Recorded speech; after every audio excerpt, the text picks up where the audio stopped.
कसारी घाट, Mumbai Nashik highway. Highway मतलब वो चौड़ी और लंबी सड़क जो दो शहरों को लंबी दूरी तय कर एक दूसरे से जोड़ती है। हाईवेज पे दिन के वक्त तो फिर भी कुछ गाड़ियां चलती दिखती हैं, मगर रात होते ही लोगों का आना जाना लगभग रुक ही जाता है। इन हाईवेज पर कई सारी किस्से कहानियां होती हैं जो हमेशा के लिए वहीं रह जाती हैं। लेकिन जब भी कोई उन हाईवे से देर रात गुजरता है तो अक्सर उन कहानियों से रूबरू होना पड़ता है। रात के लगभग 8 बजे हैं। हाईवे एकदम सुनसान है। इस सुनसान और खामोशी भरी अंधेरी रात में सड़क पर एक लड़की सफेद कपड़े में खड़ी है और हाथ दिखाकर लिफ्ट मांग रही है। वहां से गुजरने वाली एक भी गाड़ी नहीं रुक रही है, बल्कि उस लड़की के पास से एकदम तेजी से गुजर रही है। सिट यार, ये गाड़ी भी अचानक पता नहीं कैसे बंद पड़ गई। इतनी रात में मैं कैसे क्या करूं? कमबख्त नेटवर्क भी गायब है। डैम यार। प्रिया ने अपने आप से कहा। इतने में एक कार आखिर में वहां रुकी। प्रिया उस कार के ड्राइविंग सीट की तरफ आई और खिड़की की तरफ झुकते हुए बोली, मेरी कार अचानक बिगड़ गई है। क्या आप लोग मुझे आगे तक लिफ्ट दे देंगे? उस कार में 2 लोग बैठे थे, एक आदमी जो ड्राइव कर रहा था और एक औरत जो उसके बगल में बैठी थी। उन्होंने प्रिया को पीछे बैठ जाने के लिए कहा। रास्ते में प्रिया ने बातें शुरू की। आप दोनों का बेहद शुक्रिया जो मुझे देखकर कार रोक ली और मुझे लिफ्ट देने के लिए राजी हो गए। मैं पिछले 1 घंटे से वहां खड़ी मदद मांग रही थी, मगर कोई नहीं रुका। 1-2 कार गुजरी, मगर किसी ने भी मुझे लिफ्ट देने के लिए अपनी कार नहीं रोकी। अच्छा हुआ आपने कार रोक दी, वरना शायद आज रात इसी हाईवे में रात गुजारनी पड़ती। दरअसल हाईवे में कोई किसी को लिफ्ट नहीं देता है, खासकर तब जब कोई सफेद पोशाक में हो। लोग भूत समझ लेते हैं। प्रिया ने हंसते हुए कहा। उसने एक सफेद रंग का टी शर्ट और ऊपर से एक सफेद रंग का जैकेट पहन रखा था। हम देते हैं लिफ्ट, वैसे भी भूत केवल सफ़ेद कपड़ों में ही रहते हैं, ये किसने कहा? मैं नहीं मानती। भूत कहीं भी हो सकता है, कोई भी हो सकता है। आगे बैठी महिला अपनी कार के फ्रंट मिरर से प्रिया को देखते हुए बोली। प्रिया की मुस्कान थोड़ी सी सिमट गई। मेरा मतलब है हम सब में एक भूत है। वो महिला हंसते हुए बोली। प्रिया को थोड़ा ठीक लगा। ओह, बाय द वे, मेरा नाम प्रिया है। मैं गुवाहाटी की रहने वाली हूँ। प्रिया अच्छा नाम है। बहुत पहले मेरी एक गर्लफ्रेंड थी इसी नाम की। ड्राइविंग सीट पे बैठे उस आदमी ने मुस्कुराते हुए कहा। इसकी बात पर ज़्यादा ध्यान मत देना है, ये बहुत मजाकिया है। मेरा नाम कल्याणी है और ये मेरे पति कमलेश हैं। और उस महिला ने अपना इंट्रोडक्शन देते हुए प्रिया से कहा। प्रिया, आप इस वक्त कहीं से आ रही हो या कहीं जा रही हो? मैं पार्टी में गई थी और बस वहीं से लौट रही थी और अचानक से ही मेरी गाड़ी खराब हो गई। ओह, पार्टी एनिमल हो। वैसे आप करती क्या हैं? कमलेश ने शीशे पर देखते हुए पूछा। मैं फिलहाल फैशन डिजाइनिंग में हूँ, लेकिन मुझे मॉडलिंग भी करनी है लाइफ में। आपको देखते ही मुझे अंदाजा हो गया था कि आप कोई एक्ट्रेस या कोई मॉडल हो, तभी मेरी गाड़ी खुद ब खुद आपको देखते ही आपको लिफ्ट देने के लिए रुक गई। यू आर ब्यूटीफुल, कमलेश ने छेड़ते हुए कहा। ओ कमलेश, बस भी करो, कहीं भी शुरू हो जाते हो, अपनी बीवी के साथ बैठे हो और दूसरों की तारीफ करते हो। मैंने बताया ना प्रिया, ये थोड़े मजाकिया है, मस्तीखोर है। सॉरी डियर, सॉरी, मैं मजाक कर रहा था। और तीनों हंस पड़ते हैं। आप लोगों की लव मैरिज है? यस, हमारी लव मैरिज हुई है। हाल ही में हमने शादी की है, बस 2 ही महीने हुए हैं। ओह वाओ, बहुत अच्छी बात है।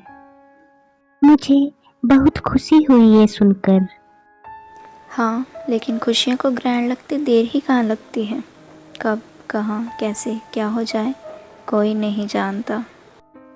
कल्याणी की बात और आवाज में दर्द महसूस हो रहा था। अचानक प्रिया ने पूछा, और आप क्या करते हैं मिस्टर कमलेश? मैं एक छोटा सा बिजनेसमैन हूँ। मैं पैसे कमाता हूँ, अपनी बीवी के हाथ का खाता हूँ, उसकी लिखी कहानियाँ सुनता हूँ और अपनी बीवी को प्यार भी करता हूँ। कमलेश हंसते हुए बोला। इस बात से कल्याणी थोड़ा शर्मा जाती है और कमलेश को बोलती है, आप भी ना हद आदमी हैं सच्ची। क्या आप सच्ची में कहानियां लिखती हैं? आप राइटर हैं?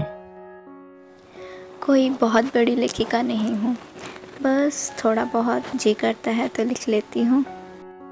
मुझे भी कहानियां सुनना पसंद है। अच्छा, ये तो बहुत अच्छी बात है। आजकल क्या लिख रही हैं आप?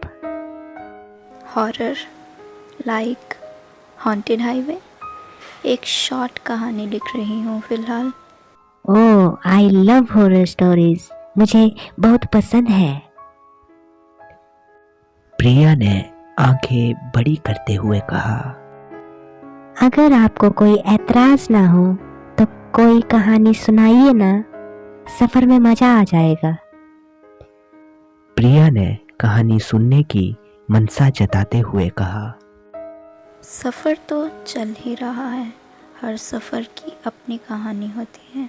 एक सफ़र ख़त्म होता है तो दूसरा शुरू हो जाता है। एक कहानी ख़त्म होती है और दूसरी शुरू हो जाती है, ऊपर से हाईवे का सफ़र। कल्याणी की बातें बार बार प्रिया को अजीब महसूस करा रही थी। प्रिया कुछ ज्यादा सोचती, इतने में कमलेश ने कहा, हाँ कल्याणी, जब प्रिया जी इतने प्यार से कह रही हैं तो कम से कम मेरी खातिर तो इनका दिल मत तोड़ो, सुना दो। इस पर कल्याणी मुस्कुरा दी। ठीक है, लेकिन प्रिया डरोगी तो नहीं? सुनसान हाईवे में हाईवे की एक शॉर्ट कहानी है, सुनना चाहोगी? मुझे डर नहीं लगता। एक काम कीजिए, ये लाइट भी बुझा दीजिए, ज्यादा मजा आएगा। प्रिया ने खुद को हिम्मत वाली जताते हुए कहा, ठीक है, ध्यान से सुनना और बीच में रोकना मत, टोकना मत। कार की अंदर की लाइट बुझा दी गई। बाहर पहले ही अंधेरा था, अब कार के भीतर भी अंधेरा पसर गया था। सुनसान हाईवे पर कार के फ्रंट लाइट की रोशनी हाईवे के अंधेरे को चीरते हुए चलने लगी और इधर कल्याणी ने कहानी सुनाना शुरू किया। कहानी का शीर्षक है लिफ्ट, हॉन्टेड हाईवे। कभी कभी रास्तों में राही किसी कारण से अटक जाते हैं, उनकी ज़िंदगी की गाड़ी छूट जाती है। ऐसे में अक्सर वो रुके हुए मुसाफिर मंजिल तक जाने के लिए मांगते हैं सहारा, मांगते हैं लिफ्ट।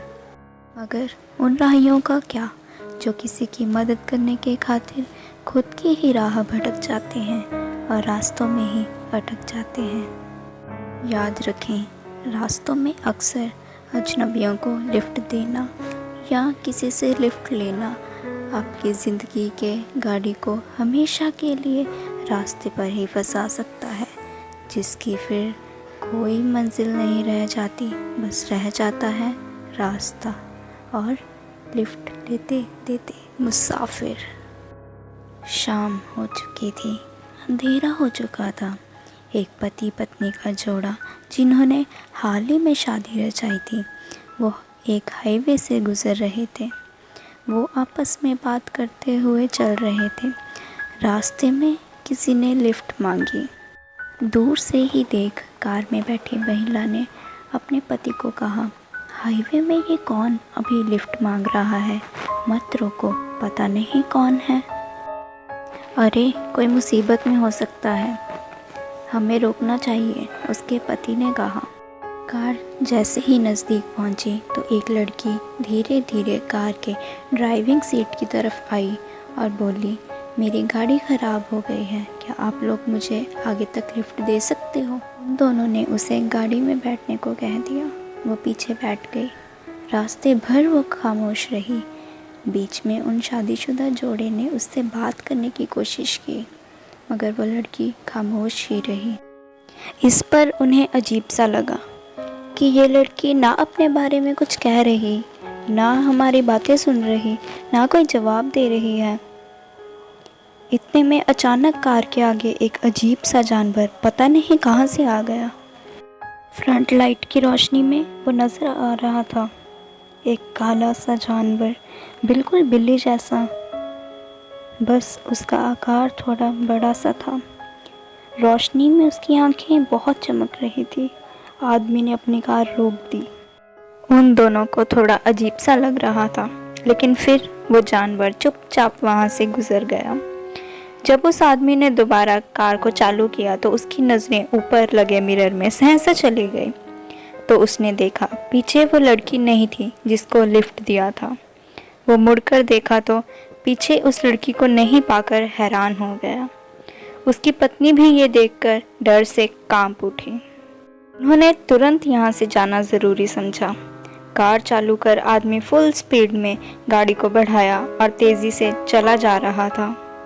वो दोनों डरे हुए थे। इससे पहले कहीं कुछ बुरा न हो जाए, वो हाईवे पार कर लेना चाहते थे। अचानक सामने में फिर से वही लड़की उनके कार के आगे आ गई और उनके कार के कांच पर चिमट गई। वो दोनों बहुत ही ज़्यादा डर गए। इससे कार का संतुलन बिगड़ गया और एक्सीडेंट हो गया। गाड़ी सड़क से बाहर हो गई और किसी पेड़ में जाकर लगी और तिरछी हो गई। कार में बैठी महिला को बहुत चोट लगी थी और वो लगभग मर ही चुकी थी। वो आदमी अब भी जिंदा था। वो बहुत मुश्किल से वहाँ से उठा और सड़क के पास मदद मांगने चला गया। उसने हाथ दिखाकर गाड़ियाँ रोकने की कोशिश की, मगर एक भी गाड़ी नहीं रुकी। आखिर में उसने एक गाड़ी को रोकने के लिए बीच में खड़ा हो गया, मगर वो गाड़ी भी तेज़ रफ्तार से चली आ रही थी और वो रुकी नहीं, बल्कि उस आदमी को कुचलते हुए निकल गई। आदमी खून से लथपथ सड़क पर गिरा था। आदमी बहुत ज़्यादा दर्द में था। वो फिर भी रेंगते हुए अपनी पत्नी के पास गया। उसने देखा उसकी पत्नी मर चुकी थी। थोड़ी देर बाद वो भी वहीं अपनी पत्नी के पास लेटे लेटे मर गया। 7 दिन बाद रात के लगभग 8 बज रहे थे। हाईवे एकदम सुनसान था। इस सुनसान और खामोशी भरी अंधेरी रात में सड़क पर एक लड़की सफ़ेद कपड़े में खड़ी थी और हाथ दिखाकर लिफ्ट मांग रही थी। वहाँ से गुजरने वाली एक भी गाड़ी नहीं रुक रही थी, बल्कि उस लड़की के पास से गाड़ियाँ एकदम तेज़ी से पार हो रही थी। उसी वक्त एक कार वहाँ से गुजर रही थी। उस लड़की को देख उन्होंने अपना कार रोका। वो सफ़ेद लिबास वाली लड़की सामने आई और उसने कहा उसकी कार ख़राब हो गई है, उसे लिफ्ट चाहिए। इस पर अंदर बैठे पति पत्नी के जोड़े ने उसे अपने कार में बैठने को कह दी। प्रिया को थोड़ा अजीब लग रहा था कहानी सुनकर। वो थोड़ी सी उलझन महसूस कर रही थी, लेकिन वो खामोश थी। कल्याणी ने कहानी को जारी रखा। उस सफ़ेद पोशाक वाली लड़की ने अपना परिचय दिया और उस महिला और आदमी को धन्यवाद भी किया कार रोकने और लिफ्ट देने के लिए। रास्ते भर में तीनों बातें करते रहे। वो लड़की काफ़ी बातूनी थी। बात करते करते जब उसे पता लगता है कि वो महिला एक लेखिका है, तो वो उस महिला से एक कहानी सुनने की गुजारिश करती है ताकि सफ़र का मज़ा आ जाए। वो महिला एक हाईवे में हुई एक घटना की कहानी सुनाती है। इतना सुनकर अब प्रिया को होश आता है। उसे ध्यान होता है, ये तो हमारी ही कहानी सुना रही है। हाईवे, सफ़ेद पोशाक वाली लड़की यानी मैं, एक पति पत्नी का जोड़ा और लिफ्ट और फिर कहानी। प्रिया ने मन ही मन खुद से कहा। उधर कल्याणी अब भी कहानी कह रही थी और उसके कहानी के वर्ड अब प्रिया को डरावने लग रहे थे। कल्याणी ने आगे सुनाया। जब वो महिला कहानी बताने लगी तो एक वक्त के बाद पीछे बैठी लड़की को लगने लगा कि कहानी जैसे वो जानती है। वो बहुत अजीब महसूस करने लगी। उसे थोड़ा थोड़ा एहसास होने लगा कि कुछ गड़बड़ है। हो ना हो ये कहानी उससे जुड़ी है। उसने अपने दिमाग पर जोर डाला, सब कुछ रिवाइंड किया। इधर प्रिया भी वही कर रही थी और वही महसूस कर रही थी जो कहानी की लड़की कर रही थी। प्रिया दिमाग पर जोर डालकर सब कुछ रिवाइंड कर रही है, यानी अपने दिमाग में सब पीछे करती जा रही है। जैसे कोई फिल्म रिवाइंड होती है, उसी तरह प्रिया के दिमाग में भी सारी छवि और घटनाएं रिवाइंड हो रही थी। उसे याद आता है लगभग 6-7 दिन पहले वो पार्टी करके इसी हाईवे से घर लौट रही थी। अपनी कार में उसने हल्की सी दारू चढ़ा रखी थी। प्रिया बहुत तेज ड्राइव कर रही थी। रास्ते में उसे एक शख्स दूर से दिखाई दिया था जो बीच सड़क में हाथ हिला रहा था। प्रिया को लगा इतनी रात में कौन होगा, जरूर कोई चोर उचक्का ठग होगा या कोई भूत, पता नहीं। उसने अपनी गाड़ी की रफ्तार और तेज कर ली थी और बिना रोके उस आदमी को कुचलते हुए चली गई थी। उसे याद हुआ कि मैंने अपने कार से उस दिन इसी हाईवे में किसी को कुचल दिया था। वो उस रात वो उस औरत का पति था। वो खुद से सारी बातें मन ही मन कहने लगी। ठीक 7 दिन बाद यानी आज शाम इसी हाईवे में मेरी गाड़ी खराब हुई और मैं लिफ्ट के लिए रुकी और इस गाड़ी में बैठ गई। अब प्रिया को सब कुछ समझ आ गया। जो जो हुआ सब कुछ कल्याणी के कहानी में शामिल था और वो लड़की जो उस कहानी में लिफ्ट मांग कर बैठी है कोई और नहीं बल्कि मैं ही हूँ। ये बात प्रिया जान गई। वो जान गई कि उस रात जिसको मैंने अपनी कार से रौंद दिया था वो वही आदमी था। उस महिला ने लड़की को जाहिर किया और बोली कि जिस कार में तुम बैठी हो ये वही कार है जिसका 7 दिन पहले एक्सीडेंट हो चुका है और हम वही शादीशुदा जोड़े हैं। यदि तुमने उस दिन कार रोककर उस एक असहाय आदमी की मदद की होती, अपने कार से उसे कुचला नहीं होता, तो शायद हम आज जिंदा होते। प्रिया को मालूम हो चुका था कि जिस कार में अब प्रिया सवार थी उस कार का एक्सीडेंट हो चुका था और दोनों पति पत्नी जिनसे अब तक बातें करते आ रही थी वो जिंदा नहीं थे बल्कि ये उनकी आत्माएं थी। प्रिया के रोंगटे खड़े हो गए थे जानकर कि वो इतनी देर से 2 आत्माओं के साथ एक कार में मजे से बात करते हुए आ रही है। प्रिया, तुम्हें डर तो नहीं लग रहा है ना?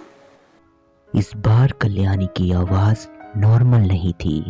प्रिया की बोलती तो कब की बंद हो चुकी थी, मगर अब ऐसा लग रहा था कि उसकी सांसें भी बंद होने को थी। उस अंधेरी कार में उसकी हालत खराब हो चुकी थी। उसका हलक सूखा पड़ गया था। प्रिया को तो जैसे सांप सूंघ गया था। उसे कुछ समझ नहीं आ रहा था कि वो क्या करे, क्या कहे। वो खामोश ही रही, मगर उसकी धड़कन बहुत तेज थी। एकदम धीरे धीरे अपनी हाथ से कार का दरवाजा खोलने के लिए बढ़ाई तो कार लॉक हो गई। खटखट आवाज के साथ दोनों तरफ के दरवाजे लॉक हो गए और खिड़कियों के शीशे भी सरर से ऊपर चढ़ गए। कार अब भी चल रही थी। धीरे धीरे कार की रफ्तार तेज हो गई और अंदर का माहौल ठंडा होने लगा। तापमान गिरने लगा। प्रिया अब डर से कांपने लगी और गिड़गिड़ाने लगी। जाने दो मुझे, छोड़ दो। वो दोनों जोर जोर से हंसने लगे। अरे प्रिया, अभी कहानी खत्म कहाँ हुई है? अभी तो इस कहानी का अंत बाकी है। और इतने में कार की बत्ती जल उठी। प्रिया ने देखा आगे कोई भी नहीं बैठा था। कार अपने आप चल रही थी। लेकिन अगले ही पल उसने महसूस किया कि उसके दोनों तरफ दो लोग बैठे थे। एक तरफ कल्याणी थी और दूसरी तरफ कमलेश। मगर प्रिया की हिम्मत ही नहीं हो रही थी कि वो अपनी गर्दन हिलाए, और ना ही इसकी जरूरत थी, क्योंकि सामने में लगे मिरर में दोनों का चेहरा नजर आ रहा था।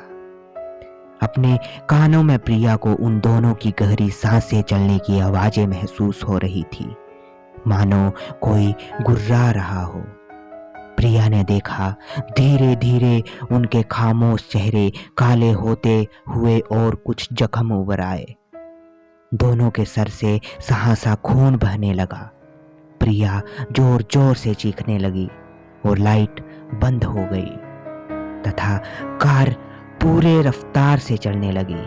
प्रिया डर से चिल्लाती रही और कार किसी नॉन स्टॉप ट्रेन की तरह तेज चल रही थी, और फिर अचानक कार सड़क पर पलट गई और प्रिया की मौत हो गई। सच कहा था कल्याणी ने कि कभी कभी अजनबियों को लिफ्ट देना और लेना दोनों ही जानलेवा बन जाता है, खासकर हाईवे में। हाईवे का सफर हाईवे तक ही सीमित रह गया। कहीं आप भी तो किसी हाईवे में सफर नहीं कर रहे हैं ना? अगर कर रहे हैं तो संभल के।